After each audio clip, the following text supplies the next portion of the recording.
CKD stock market news channel में मैं आप सभी का स्वागत करता हूं और चैनल से जुड़े रहने के लिए आप सभी का आभार व्यक्त करता हूं। आज सबसे पहले आज मैं आपके सामने कुछ इंडेक्स फंड से रिलेटेड समस्याओं का समाधान करने की कोशिश करूंगा। काफी सारे इन्वेस्टर्स की मैं समस्या देख रहा हूं कि किसी के पास यूटीआई का इंडेक्स फंड है, किसी के पास टॉरस का इंडेक्स फंड है, किसी के पास एसबीआई का इंडेक्स फंड है, कोई सेंसेक्स में इन्वेस्ट कर रहा है, किसी के पास 10 इंडेक्स फंड पड़े हुए हैं। एक ने मेरे पास पर्सनल व्हाट्सएप पे मैसेज किया तो पता चला उसके पास 5-5 इंडेक्स फंड ही पड़े हुए हैं। तो इस वजह से आज मैं काफी सारे डाउट क्लियर करने की चेष्टा करूंगा यहां पर। तो सबसे पहले आज 7 इंडेक्स फंड की बात करेंगे। इंडेक्स फंड में कभी भी एक्सपेरिमेंट बिल्कुल मत करें। अपने पोर्टफोलियो में सिर्फ एक इंडेक्स फंड को ही जगह दें। अब जो मैंने इंडेक्स को टारगेट किया है वो है लार्ज कैप से रिलेटेड, यानी कि शेयर मार्केट के अंदर मार्केट कैपिटलाइजेशन के हिसाब से 1 से 50 तक की जो कंपनियां आती हैं उन्हीं से रिलेटेड मैं इंडेक्स फंड की आज बात करूंगा। यानी कि मेरी बात स्मॉल कैप के इंडेक्स से नहीं होगी, मिड कैप के इंडेक्स से नहीं होगी, निफ्टी नेक्स्ट 50 से रिलेटेड नहीं होगी। देखिए, आदमी हो या इंडेक्स, ऊपर जाना है। तो इस वजह से अगर आप शेयर मार्केट में पैसा लगाने से डरते हैं डायरेक्टली, या किसी भी म्यूचुअल फंड को, स्मॉल कैप हो, मिड कैप हो, लार्ज कैप हो, फ्लेक्सी कैप हो, हाइब्रिड फंड हो, मल्टी एसेट एलोकेशन फंड हो, किसी भी फंड में, यानी कि ये मान के चलो अगर कोई भी म्यूचुअल फंड अगर शेयर्स में पैसा डाल रहा है, अगर आप पैसे लगाने से डरते हो, तब आपको केवल एक इंडेक्स फंड को ले लेना चाहिए, क्योंकि एक कहावत है, आदमी हो या इंडेक्स, ऊपर ही जाना है। तो इन 7 में से सबसे पहले मैं बात करूंगा, टोटल 7 इंडेक्स फंड की आज चर्चा करूंगा। 7 के सातों बढ़िया हैं। ये 7 के सातों वाला वो वाला डायलॉग नहीं है जो सनी देओल ने मारा था। ठीक, तो टोटल आज मेरे आपके सामने 7 इंडेक्स फंड की बात करनी है। अगर इन 7 में से कोई भी आपके पास एक फंड है तो आप मान के ये चलिएगा कि बहुत अच्छा है। ठीक है, ये एक मैं आपको स्टैंडर्ड रूल बता रहा हूं आज के वीडियो का। क्या बोला? पहला स्टैंडर्ड रूल क्या है कि इन 7 में से अगर आपके पास एक भी इंडेक्स फंड है तो ये मान के चलना आपको कुछ करने की जरूरत नहीं है, बस उसी पे आगे कंटिन्यू कीजिए, कोई अलग से लेने की जरूरत है नहीं। ठीक है, दूसरा आज का रूल ये है कि भाई जब मैं इंडेक्स की चर्चा यहां पर कर रहा हूंगा और आपको वीडियो बिल्कुल शांति से देखना है, क्योंकि शांति से जब देखेंगे तभी आपको पता चलेगा कि कौन सा 7 में से भी कोई रिटर्न बना के नहीं दे रहा है। कि काफी सारे आएंगे रास्ते में, फिर भी मैंने जितना मैक्सिमम हो सकता था उतना मैक्सिमम मैंने स्ट्रेच करने की चेष्टा करी है यहां पर। चलिए वीडियो की शुरुआत करेंगे। जो मैंने आपके सामने पहला म्यूचुअल फंड रखा हुआ है उसका नाम है Aditya Birla Sun Life Nifty 50 index fund direct plan growth. नाम फिर से आप सभी लोग एक बार दोहराएंगे, Aditya Birla Sun Life Nifty 50 index fund direct plan growth. अगर मैं इसके नेट एसेट वैल्यू की बात करूंगा तो 199 रुपए का इसका एनएवी है। रिटर्न की बात करेंगे तो पिछले एक साल के रिटर्न की बात करेंगे तो 16.38% के सीएजीआर के हिसाब से रिटर्न दिया है, यानी कि 16% के आसपास का सीएजीआर लास्ट के एक साल में, आज से जस्ट एक साल पहले जोड़ लेना, 16% का सीएजीआर इन्होंने दिया है। पिछले 3 सालों की बात करेंगे तो 22.07% का सीएजीआर इन्होंने बना के दिया है। अब जबकि मैं सीएजीआर की बात कर रहा हूं, यानी कि compound annual growth rate, mutual fund की खूबसूरती होती है कि यहां पर आपको रिटर्न चक्रवृद्धि ब्याज की तरह मिलता है, साधारण ब्याज नहीं लगता, चक्रवृद्धि ब्याज की तरह मिलता है। तो इस वजह से कंपाउंडिंग बहुत अच्छे से हो जाती है। यही रीजन है कि बोलते हैं कि म्यूचुअल फंड बहुत अच्छा है। पिछले 10 सालों की बात करेंगे तो 12.10% का सीएजीआर आया है, तो 12% के आसपास का सीएजीआर आया है। मैंने आज इन 7 इंडेक्स फंड को इस वजह से रखा है क्योंकि लॉन्ग टर्म में जिसने भी 12% से ज्यादा का रिटर्न दिया है उन सभी इंडेक्स फंड को आज मैंने इनकॉर्पोरेट किया है यहां पर। इसका मतलब है इन 7 के अलावा जो भी आपके पास फंड होंगे तो मैक्सिमम जब मैं 10 साल को टारगेट कर रहा हूं तो उन्होंने 12% से कम दिया होगा। अगर हम इसके ईआर यानी कि एक्सपेंस रेशियो की बात करेंगे तो केवल आपसे 0.20% का ये एक्सपेंस रेशियो चार्ज करके चल रहे हैं। पिछले 10 सालों में इन्होंने इन्वेस्टर्स का पैसा डबल कर दिया है, ना केवल डबल किया बल्कि 1 लाख रुपए को 2 लाख समथिंग बना के दिया है। 1 लाख आपकी कैपिटल हो गई, 2 लाख आपका क्या हो गया मेरे भाई, जोर से बोलो, 2 लाख आपका प्रॉफिट हो गया। जो मेरे नेक्स्ट म्यूचुअल फंड आपके सामने रखा हुआ है उसका नाम है बंधन निफ्टी 50 इंडेक्स फंड। निफ्टी 50 का मतलब क्या हुआ? निफ्टी 50 मेरे भाई एक इंडेक्स है। ठीक है, एक इंडेक्स क्या होता है? जस्ट एक बास्केट की तरह होता है जिसमें 50 शेयर उस बास्केट में, उस टोकरी में 50 शेयर पड़े होंगे। इसको बोल दिया गया है निफ्टी 50। और आज मैंने दायरा ही यही रखा है कि 1 से लगा के 50 तक की शेयर, टॉप के 50 शेयर को ही लिया है, यानी कि लार्ज कैप कैटेगरी के फंड्स की ही चर्चा मैं कर रहा हूं। बंधन निफ्टी 50 इंडेक्स फंड की बात करेंगे तो इसका एनएवी 42 रुपए का है। रिटर्न की बात करेंगे सीएजीआर के हिसाब से तो पिछले एक साल में 16.55% का सीएजीआर इन्होंने बना के दिया है। पिछले 3 सालों में 22.33% का सीएजीआर इन्होंने बना के दिया है। पिछले 10 सालों में 12.80% का सीएजीआर इन्होंने बना के दिया है। इस वजह से अगर पिछले 10 सालों में बात करेंगे तो इन्होंने 1 लाख रुपए को 2,68,000 रुपए बना दिया है भाई साहब, यानी कि 10 सालों में पैसा डबल कर दिया। क्या डबल कर दिया? आपके पैसे के साथ डबल नहीं किया, आपके रिटर्न को ही डबल कर दिया। 1 लाख आपका कैपिटल हो गया, 2,68,000 आपका प्रॉफिट हो गया, यानी कि अगर टोटल कर दोगे तो 3,68,000 रुपए आपका ओवरऑल कैपिटल हो जाएगा। एक्सपेंस रेशियो की बात करेंगे, बहुत डिसेंट सा एक्सपेंस रेशियो चार्ज करके चल रहे हैं 0.10% का। अब जिनके पास ये बंधन निफ्टी 50 इंडेक्स फंड है, इन्हें कहीं जाने की जरूरत नहीं, क्योंकि 1-2% के लिए आपको किसी भी फंड से एग्जिट होने की जरूरत है नहीं, ठीक है। अब जो मैंने नेक्स्ट म्यूचुअल फंड रखा हुआ है उसका नाम है HDFC index fund Nifty 50 plan direct growth. क्या बोला मैंने? HDFC index fund Nifty 50 plan direct growth. इसके एनएवी नेट एसेट वैल्यू की बात करूंगा, 187 रुपए का इसका एनएवी है। रिटर्न की बात करेंगे कंपाउंड एनुअल ग्रोथ रेट के हिसाब से, तो पिछले एक साल में 16.50% का CAGR इन्होंने बना के दिया है। पिछले 3 सालों की बात करेंगे तो 22.30% का CAGR इन्होंने बना के दिया है। पिछले 10 सालों में 12.80% के CAGR के हिसाब से इन्होंने रिटर्न दिया है। एक्सपेंस रेशियो की चर्चा करने की चेष्टा करेंगे तो 0.20% का ये आपसे एक साधारण सा एक छोटा सा एक्सपेंस रेशियो चार्ज करके चल रहे हैं। वहीं जो मैंने अब 4th नंबर पे जो इंडेक्स फंड डाला हुआ है मेरे भाई, ये मेरा पर्सनल फेवरेट है। हालांकि ये सारे रूल आप पर नहीं लगेंगे, पर मेरा ये पर्सनल फेवरेट है। HDFC index S&P BSE Sensex direct plan growth. कभी भी, जैसा कि मैंने आपसे कहा, कभी भी एक से ज्यादा इंडेक्स फंड अपने म्यूचुअल फंड के पोर्टफोलियो में इनकॉर्पोरेट करके मत रखना, समझे आप। अब जो मैंने बात करी HDFC index S&P BSE Sensex direct plan growth की, अब देखिए निफ्टी 50 में मैं इन्वेस्ट क्यों नहीं करना चाहूंगा, क्योंकि वहां पे 50 शेयर हो गए। 50 शेयर का मतलब एक 50 शेयर का इंडेक्स हो गया, तो 50 शेयर में यार जब अगर गिरावट देखने को मिलेगी तो बहुत धीमी गति से नीचे गिरेगा। पर वहीं जब शेयर मार्केट में जब बूम मार्केट चल रहा होगा, तब जब ऊंचाई देखने को मिलेगी तो रिटर्न आपको बहुत कम देखने को मिल सकता है। वहीं S&P BSE सेंसेक्स को लेने का मतलब एक तो मेरा ये कि सेंसेक्स के अंदर केवल 30 कंपनियां हैं, जिसकी वजह से वेट बहुत कम हो जाता है, केवल 30 कंपनी का ही।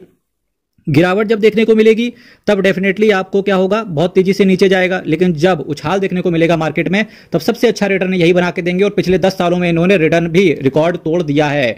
चलिए बात करेंगे नेट एसेट वैल्यू की। बात करूंगा 614 रुपए का है भाई साहब। नेट एसेट वैल्यू से बिल्कुल मत घबराना, बिल्कुल मत घबराना, क्योंकि ये इंडेक्स फंड है और मैं हमेशा कहता हूं आदमी हो या इंडेक्स, ऊपर ही जाना है। एनएवी की बात करेंगे 614 रुपए का है। रिटर्न की बात करेंगे 16.65% के CAGR के हिसाब से इन्होंने रिटर्न बना के दिया है पिछले एक साल में। पिछले 3 सालों में बात करेंगे 21.95% का CAGR इन्होंने बना के दिया है। पिछले 10 सालों में 13.11% के CAGR के हिसाब से इन्होंने रिटर्न बना के ये साबित कर दिया है कि अगर आपके पास वेट कम है, अगर आपके पास वेट कम है तो रिटर्न अच्छा मिलेगा ही मिलेगा। जस्ट लाइक ऐसे समझो, अगर आपके पास शेयर्स, इंडिविजुअल शेयर्स में पैसा लगाते हो, अगर आपके पास 50 शेयर हैं तो ओवरऑल पोर्टफोलियो की दशा देखना, और अगर आपके पास केवल 3 शेयर हैं तो उसकी आप दशा देखना, तो आपको खुद चीजें समझ में आ जाएंगी। इसके एक्सपेंस रेशियो की बात करेंगे, बहुत डिसेंट थोड़ा सा एक्सपेंस रेशियो चार्ज करके चल रहे हैं 0.20% का। 1 लाख रुपए को इन्होंने 2,64,000 रुपए पिछले 10 सालों में बना दिया है। SBI Nifty index fund direct plan growth की अगर हम बात करें तो इसका नेट एसेट वैल्यू 179 रुपीज का है। रिटर्न की बात करेंगे तो पिछले एक साल में 16.51% के CAGR के हिसाब से रिटर्न इन्होंने दिया है। पिछले 3 सालों में बात करेंगे तो 22.28% का CAGR इन्होंने बना के दिया है। पिछले 10 सालों में बात करेंगे 12.31% का CAGR के हिसाब से इन्होंने रिटर्न बना के दिया है। एक्सपेंस रेशियो की बात करेंगे 0.18% का ये आपसे एक्सपेंस रेशियो चार्ज करके चल रहे हैं। 1 लाख रुपए को इन्होंने 2,55,000 रुपए बना दिया है। तो टोटल में 5 इंडेक्स फंड की बात कर चुका हूं, और इन 5 में से अगर कोई भी आपके पास है तो आपको घबराने की जरूरत नहीं है। शांति से उसमें SIP और लमसम करते जाओ, और आने वाले समय में देखेंगे क्या है। कुछ लोग कहेंगे कि यार इंडेक्स फंड में पैसा कम मिल रहा है, रिटर्न कम मिल रहा है, क्योंकि देखियो मैं जितना भी इंडेक्स फंड अभी तक चर्चा करी है, यहां पर 2 लाख से ऊपर रिटर्न ही नहीं गया। तो यही होता है। जब मैं स्मॉल कैप की बात करता हूं तो वो 1 लाख रुपए का किसी ने 11 लाख बना दिया, किसी ने 7 लाख बना दिया, किसी ने 13 लाख बना दिया 10 साल में। यहां पर 10 साल में किसी ने 2 लाख बनाया, किसी ने 2,55 बनाया, किसी ने 2,64 बनाया, कोई 2,58 बनाएगा, कोई 2,66 बनाएगा। देखो भाई, ये होता है, एक इंडेक्स फंड आपको हमेशा कछुए की तरह ही चलाएगा, पर चूंकि आप रिस्क कम ले रहे हो तो आपको रिवॉर्ड भी कम है। पर एटलीस्ट आप ऐसे समझो कि कम से कम आज आपने अपनी फैमिली के अंदर एक इक्विटी में इन्वेस्ट करने का, आज आपने एक पौधा लगा दिया है। कल वो पेड़ बन के खड़ा हो जाएगा। धीरे धीरे जब आपको एक्सपीरियंस मिलेगा, जब आपको इक्विटी में इन्वेस्ट करने का रिटर्न मिलेगा, तो डेफिनेटली आप फिर अपने पोर्टफोलियो को डाइवर्सिफाई करने की चेष्टा भी करोगे। जो मैंने नेक्स्ट म्यूचुअल फंड आपके सामने रखा हुआ है उसका नाम है taurus Nifty 50 index fund direct plan growth. Net asset value की बात करेंगे इसकी तो 39 रुपए का है। रिटर्न की बात करेंगे तो एक साल में 15.44% का CAGR के हिसाब से रिटर्न बना के दिया है। पिछले 3 सालों में बात करेंगे 21.86% का CAGR बना के दिया है। पिछले 10 सालों में 12.46% का CAGR बना के दिया है। एक्सपेंस रेशियो की बात करेंगे तो ये सबसे ज्यादा एक्सपेंस रेशियो चार्ज करके चल रहे हैं 0.63% का। 1 लाख रुपए को 2,58,000 रुपए इन्होंने पिछले 10 सालों में बना के दिया है। हालांकि इसके एसेट साइज की बात करेंगे तो केवल 2.79 करोड़ का इनका एसेट साइज है। ये 2.79 करोड़ जिसके पास भी है और टॉरस निफ्टी 50 इंडेक्स फंड जो भी लेकर के चल रहा है, डेफिनेटली उसे बेच देना चाहिए, उसे एग्जिट कर लेना चाहिए। वो इस वजह से एग्जिट कर लेना चाहिए, इनका एक्सपेंस रेशियो भी बहुत ज्यादा है, रिटर्न भी काफी कम मिला है, चाहे वो 1 साल में हो चाहे वो 3 साल में हो। इंडेक्स फंड के अंदर वैसे भी आप कम रिटर्न ले रहे हो, तो भाई ऐसे फंड में क्यों रखना जिसका रिटर्न ही बहुत ज्यादा सप्रेस्ड हो रखा हो। तो आप दूसरे फंड से, दूसरे इंडेक्स फंड को देख सकते हो। इसी वजह से मैंने शुरू में बोला था कि ये एक स्टैंडर्ड है। एक्चुअल में क्या है, टॉरस निफ्टी 50 से 2 गज की दूरी, मास्क है जरूरी, कहने की जरूरत है। जो मैंने नेक्स्ट म्यूचुअल फंड रखा हुआ है UTI Nifty 50 index fund direct plan growth. इसके नेट एसेट वैल्यू की बात करेंगे 134 रुपए का है। रिटर्न की बात करेंगे तो पिछले 1 साल में 16.51% का सीएजीआर इन्होंने बना के दिया है। पिछले 3 सालों में बात करेंगे तो 22.35% का सीएजीआर इन्होंने बना के दिया है। पिछले 10 सालों में बात करेंगे 12.67% का सीएजीआर इन्होंने बना के दिया है। इसके एक्सपेंस रेशियो की बात करेंगे 0.21% का एक्सपेंस रेशियो ये आपसे चार्ज करके चलता है। 1 लाख रुपए को पिछले 10 सालों में इन्होंने 2,66,000 रुपए बना के दिया है। अब टोटल मैंने 7 इंडेक्स फंड की, वो भी लार्ज कैप से रिलेटेड, चर्चा यहां से समाप्त कर ली। अगर आप ऑलरेडी इन 7 में से क्या 6 में बात करेंगे, क्योंकि टॉरस को तो वैसे भी आपको अवॉइड ही करना है। अगर इन 6 में से, बाकी बचे 6 में से अगर आपके पास कोई भी इंडेक्स फंड है तो डेफिनेटली आप बने रहो, कोई जरूरत नहीं है। इन 6 में से अगर आपके पास कोई अदर इंडेक्स फंड है तो उसको फाइनेंशियल एडवाइजर से रिव्यू करवाइए, समझे आप। इसके बाद इन 6 में से अगर आपके पास कोई भी है म्यूचुअल फंड, इसके अलावा कोई भी है, तो आप अपने फाइनेंशियल एडवाइजर से रिव्यू करवाइए। इसके बाद अगर आप नया कोई इंडेक्स फंड लेना चाहते हो, अभी तक आपके पोर्टफोलियो में इंडेक्स फंड है नहीं, या आपने कभी भी इन्वेस्टमेंट नहीं किया, पर आपने ये वीडियो देख के सोचा कि भाई साहब एक इंडेक्स फंड ले लेते हैं, तो अगर आप मेरे से पूछेंगे तो आपको जाना चाहिए HDFC index S&P BSE Sensex direct plan growth पर। आपको इसको देखना चाहिए, ठीक है। किसको देखना चाहिए? HDFC index S&P BSE Sensex direct plan growth को। आप किसी और को भी सेलेक्ट कर सकते हो, बट किसी भी फंड में इन्वेस्ट करने से पहले अपने एक बार फाइनेंशियल एडवाइजर से जरूर पूछ लेना, क्योंकि वो आपकी हालत को देखकर, आपके रिस्क एपेटाइट को देखकर अच्छे से बताएगा। क्योंकि जब भी रिकमेंडेशन की बारी आती है तो मेरे भाई सेबी तो कहता है कि आप रिकमेंड नहीं कर सकते हो, आप कुछ भी नहीं कर सकते हो, पर मेरे मित्र ये आपको अपने अंदर से सोचना पड़ेगा कि जब एडवाइस होती है वो केवल पर्सनल तौर पर ही दी जा सकती है। तो इस वजह से इसमें आपका ही फायदा है, सेबी का कुछ नहीं जाता। ये गाना भी है ना, इसमें तेरा घाटा, सेबी का कुछ नहीं जाता, बस ऐसा ही कुछ समझ लो।